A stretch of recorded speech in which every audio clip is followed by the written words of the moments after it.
जीवन का अभिप्राय यह नहीं है कि आपके जितने घर के सदस्य हैं वो वहाँ तक ही बीती और बनने वाली और बिगड़ने वाली बात निजी हो, वो भी हमसे पराया। निजी का मतलब खुद से अलग जो भी चीज है, प्राणी, पदार्थ, परिवार, माता पिता, कुल, वो पराये हैं।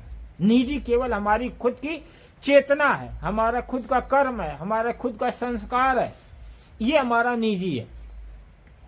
तो सदगुरु कबीर साहब ने बहुत सारे दर्शनों का अध्ययन किया, बहुत सारे मत पंथों में अध्ययन किया और सोचे यार एक कर्म, उपासना, भक्ति, तमाम प्रकार के सिद्धांत हैं, परंतु मुक्त होगा कैसे जी?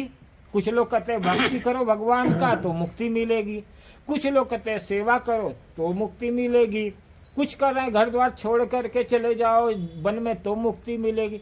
परंतु सदगुरु कबीर साहब ने कहा है कि भाई ये सारा काम करने के लिए भेष पहन लो, कपड़ा बदल लो, दाढ़ी मूछ बना लो, बढ़ा लो, कटा लो, ये बाहर के वातावरण या चेंज करने से तुम्हारे जीवन में कोई परिवर्तन होने वाला नहीं। उसका संबंध तुम्हारे त्याग से नहीं है, त्याग का संबंध तुम्हारे कर्मों से होगा। जब तक तुम अपने बुरे कर्मों का त्याग नहीं करोगे तो तुम्हारे जीवन में शांति नहीं आएगी, और शांति नहीं होगी तो मुक्ति संभव ही नहीं है। तो जीवन में ऐसे कर्म किए जाएं जिससे जीवन में शांति आए। तो कबीर साहब ने कहा कैसे कर्म किए जाएं? तो कबीर साहब, जौलो तारा जगमगे, तौलो उगे न सूर, तौलो जीव कर्म बस डोले, ज्योलो ज्ञान न पूर। अब सूत्र दे दिया कबीर साहब ने, जौलो तारा जगमगे, जो आकाश है, इस आकाश में, गगन मंडल में तारा कब तक चमकता है? तारा तब तक चमकता है जब तक सूरज का उदय नहीं होता। जिस दिन या जिस घड़ी, जिस समय, जिस पल, जिस क्षण सूरज का उदय हो जाता है, तारे विलुप्त हो जाते हैं। तारे नष्ट नहीं होते, तारे विलुप्त हो जाते हैं। सूर्य की रोशनी के आगे क्या होता है? सूर्य की रोशनी के आगे तारों का कोई अस्तित्व नहीं होता। उसी तरह से तौलो जीव कर्म बस डोल, उसी तरह से जीव कर्म बस डोलता है, इस शरीर से उस शरीर, उस शरीर में उस शरीर, कुत्ते, गाय, बैल, भेड़, बकरी, तमाम प्रकार की। तो कर्मों के बस जो जीव अधीन हुआ है, तो क्या कर दुख का कारण क्या है? कर्म हुआ। तो कर्मों का रेचन कैसे होगा? कर्म संस्कार मिटेंगे कैसे? कर्मों के बीज कैसे भुए जाएगा? तो कबीर साहब ने एक ही बात निकाला कि भाई जब तक तुम्हें ज्ञान पूरा का पूरा ज्ञान नहीं होगा तब तक तुम्हें कर्म से मुक्त नहीं हो सकते। अब यहाँ प्रश्न निकलता है, क्या वेद, शास्त्र, कुरान, गाय और गीता, भागवत, उपनिषद और तमाम प्रकार के दर्शनों का ज्ञान है उसका, या घर गृहस्थी, physics, chemistry, biology, geology, mathematics, ये तमाम प्रकार का ज्ञान है जो यूनिवर्सिटी में पढ़ाई जा रही है, जैसे कॉलेजों में पढ़ाया जा रहा है। तमाम प्रकार के एजुकेशन लोग MBA कर रहे हैं, BA कर रहे हैं, और तमाम प्रकार के एजुकेशन, क्या ये सब ज्ञान करने से क्या जीव कर्म से मुक्त होगा? जैसा कि हम सब बड़े बड़े पैसे रुपए खर्च करते हैं, बड़े बड़े यूनिवर्सिटी, बड़े बड़े डॉक्टरेट की डिग्री लेते हैं, ये सब ज्ञान लेकर के आप कर्मों से मुक्त हो सकते हैं? तो कबीर साहब ने कहा इससे नहीं भैया, वो कहते हैं पूरा गांव खुद का ज्ञान। अब जब करें कि खुद का ज्ञान, पूरा ज्ञान क्या है? कबीर साहब ने कहे, कबीर हम पूरा पाया। कबीर साहब ने कहा मैं पूरा पाया। कौन सा क्या पाया? ज्ञान पाया। तो कबीर साहब ने कहा कि कहें कबीर में पूरा पाया, घोषणा कर रहे हैं कि जो मुझे पाना चाहिए, जो चीज खोजना चाहिए, जो कुछ उपलब्ध होना चाहिए, वो मैंने पा लिया। और वो कबीर साहब ने ज्ञान में दिया तो क्या है? वह कर्म जिसके द्वारा हमें खुद का ज्ञान हो जाए, वह बात, वह विचार, वह क्रिया, वह भूमिका, वह स्तर जिसके द्वारा हमें अपने आपा का ज्ञान हो, अपनी चेतना का बोध हो, उसको कहते वो ज्ञान सबसे पूरा। अगर वो ज्ञान आपको मिल जाए, वो प्राप्त ज्ञान हो जाए, तो फिर समझ जाइए कि दुनिया का सर्वज्ञाता आप हैं। फिर आपको वेद, कुरान, बाइबिल, शास्त्र, उपनिषद जितने भी ग्रंथ हैं, शास्त्र हैं, केवल लकीर के फकीर का काम है। जैसे चंद्रमा है, आकाश में उठ है, और हम जो है उसका प्रतिबिंब देखकर उसको सत्य मानने लगे। पानी में, तालाब में, थाली में, जल में हो, जल के अंदर चंद्रमा का प्रतिबिंब बन जाए तो प्रतिबिंब मात्र से तो वो ज्ञान नहीं। उसी तरह से जितने शास्त्रों में ज्ञान बताया गया है, किताबी ज्ञान है, आध्यात्मिक ज्ञान जो है वो केवल एक प्रतिबिंब मात्र है, चंद्रमा का वास्तविक स्वरूप नहीं है।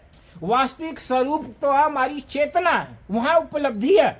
परंतु जो शास्त्रों में पढ़ करके जो लोग ज्ञान शब्द की जानकारी कर लेते हैं, शब्दकोश संग्रहित कर लेते हैं और अपने आप को ज्ञाता मानते, ऐसे लोग जो भटके हुए लोग होते हैं, वो केवल मात्र इशारा मात्र, प्रतिबिंब मात्र, उसके माध्यम से हम वहां तक पहुंचने में प्रयत्न कर सकते हैं, प्रयत्नशील हो सकते हैं। लेकिन उसके लिए तो हमें एक किसी न किसी ऐसे स्थित प्रज्ञ गुरु की तलाश करनी होगी, ताकि वह हमारी चेतना की तरफ आत्ममुखी कर सके, अंतर्मुखी कर सके।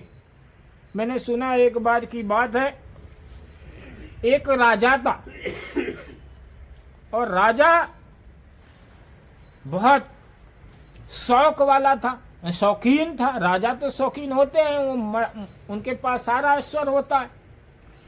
परंतु उस राजा के राज में एक जो है पंखा बेचने वाला घूमते हुए आवाज लगा रहा है कि भैया 100 रुपए का एक पंखे ले लो, 100 रुपए के एक पंखे ले लो। पंखा बेचने वाला गली गली में गुहार लगा रहा था, आवाज लगा रहा था। राजा के महल से गुजरा तो उसकी आवाज कान तक पहुंची। बोला, एक पंखा बेच रहा है, जरा देखे तो ये 100 रुपया का कैसा पंखा है। मंत्रियों को आवाज लगाई, भाई उस पंखे वाले को बुलाओ। पंखे वाले आया और पंखे वाले ने बोला, भाई क्या कर रहे हो? बोला, सरकार मैं तो पंखा बेचने वाला हूँ, पंखा बेच रहा हूँ। बोला, कितने का पंखा है? बोला, 100 रुपए का पंखा है।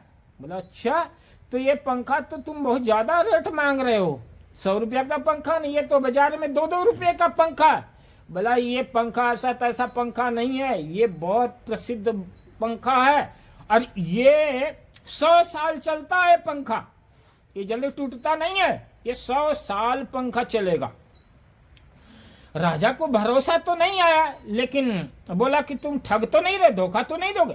बोला, सरकार मैं धोखा क्यों दूं? मैं आपके गली से गुजरता हूं, मैं आपके ही शहर में रहने वाला, हमारा कई सालों से बिजनेस चल रहा, कोई अपने मैं पैरों में कुल्हाड़ी मारूं, अपना धंधा चौपट करूं? हैं? धोखा दे करके? मैं धोखा वोखा नहीं था, मैं ये पंखा बेचता हूं, गारंटेड पंखा है और 100 साल चलेगा, इसके बजाय ये पंखा आज खराब नहीं होगा, इसकी मैं गारंटी देता हूं। अब भाई देखो, जब कोई गारंटी दे दे तब फिर उस पर कोई संदेह किया जा सकता है? गारंटी पे तो कोई संदेह हो ही नहीं सकता। राजा ने क्या किया, उसके कहने के हिसाब से पंखा 100 रुपए में ले लिया। अब पंखा 100 रुपए लेने के बाद में झला, अब झला तो पंखे के तो हफ्ता दिन के अंदर ही जो उसकी जो तार टूट करके, फूट करके, बिखर करके खराब हो गए। 1 हफ्ता के बाद वही आवाज लगाते हुए पंखा वाला है, बोला, ले लो भाई पंखा, ले लो भाई पंखा, 100 रुपए के एक पंखे, 100 रुपए के। राजा तो गुस्से में था, बोले उसको बुलाओ। बोला, बुलाया मंत्री। बोला कि भाई तुम्हारा पंखा तो गारंटी दिए थे 100 साल का, ये तो 7 दिन में टूट गया। बोला, 7 दिन में टूट गया? ठीक, आप ये बताओ राजा जी कि आप ये पंखा चला कैसे रहे थे, ये पंखा झल कैसे रहे थे? गुस्से में देखते हुए बोला कि अब मुझे पंखा झलना सिखाओगे? बोला, यही तो बात मैं पूछ रहा हूं कि भाई ये पंखा 100 साल तब चलेगा जब इसको चलाने का तरकीब आपको पता हो, विधि होना चाहिए। कैसे चला रहे थे? तो चला कर दिखाइए। पंखा दिया, ऐसे चलाने लगा। बोला, यही तो गड़बड़ी है, आपने पंखा चलाना ही नहीं सीखा, ये गलत तरीके से पंखा चलाए। बोला, तुम बताओ कैसे पंखा चलाते हैं? पंखा ये कैसे चलाते हैं? बोला, पंखे को अपने हाथ पर के सामने, सिर के सामने हाथ में लीजिए पंखे को और अपने सिर के सामने रखिए और सिर के सामने रखने के बाद अपना सिर हिलाइए इधर उधर, सिर के सामने, पंखों के सामने अपना सिर हिलाइए, ये इसके चलाने का तरकीब है, ये तरीका। इस तरह से 100 साल चलेगा। कहानी यह है कि संसार में सारे मतपंथी, सारे धर्म के लोग, सारे संप्रदाय के पंडे पुजारी, धर्म गुरु सारे अपने सिर हिला रहे। क्या? धर्म का दुहाई दे करके इससे मुक्ति हो जाएगी, भक्ति से मुक्ति हो जाएगी, उससे मुक्ति हो जाएगी, कर्मकांड से मुक्ति हो जाएगी, शिव की भक्ति से मुक्ति हो जाएगी। लेकिन वो केवल अपना सिर हिला रहे हैं। और वो जो ठीक से हमारे जीवन में शीतलता आनी चाहिए, जो कर्म का पंखा झलना चाहिए, वो कर्म का पंखा नहीं चलाया जाता है। इसलिए संसार में भ्रष्टाचार है, अनेकवाद है, तमाम प्रकार के जो है दुष्कर्म हो रहे हैं, समाज में अनियमितता है, समाज में विखंडनवाद है, लोग आपस में समानता का भाव नहीं रखते हैं, भेदभाव बुद्धि रखते, क्योंकि उनके कर्मों के बारे में पता नहीं है कि हमें कर्म सिद्धांत, हमारा कर्म हमें कहाँ ले जा करके किस गर्त में ले जा रहा।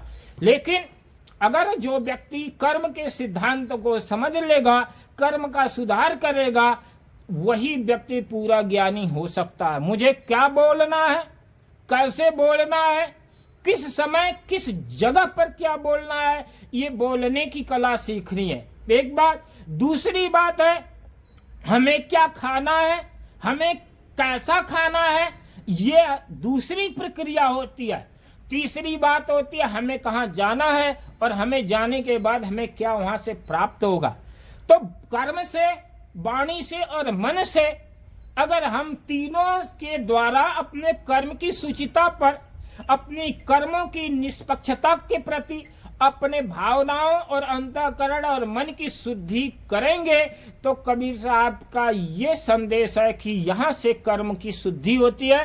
कर्म की शुद्धि से विचार की शुद्धि, विचार की शुद्धि से भाव की शुद्धि, भाव की शुद्धि से मन की शुद्धि, मन की शुद्धि से अंतःकरण की शुद्धि, और अंतःकरण की शुद्धि से कर्मों की शुद्धि हो जाती है। और कर्मों की शुद्धि करने से हमारा कर्म चक्र रुक जाता है, यानी आवागमन जो लगा हुआ है जीवन मरण का चक्र, वहां विराम लग जाता है। वहां से हमारे कर्म चक्र रुक जाते हैं, हमारा धर्म चक्र शुरू हो जाता है।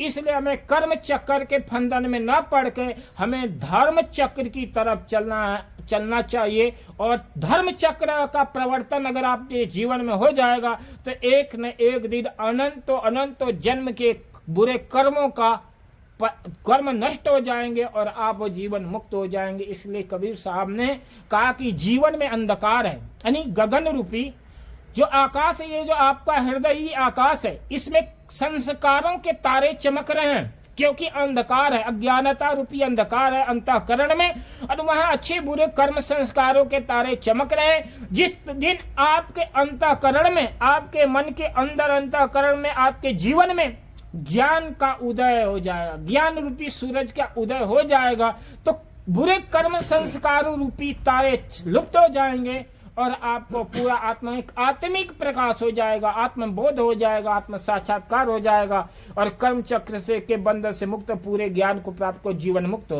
हो सकते हैं। इसलिए प्रेम से बोलो श्री सद्गुरुदेव की जय।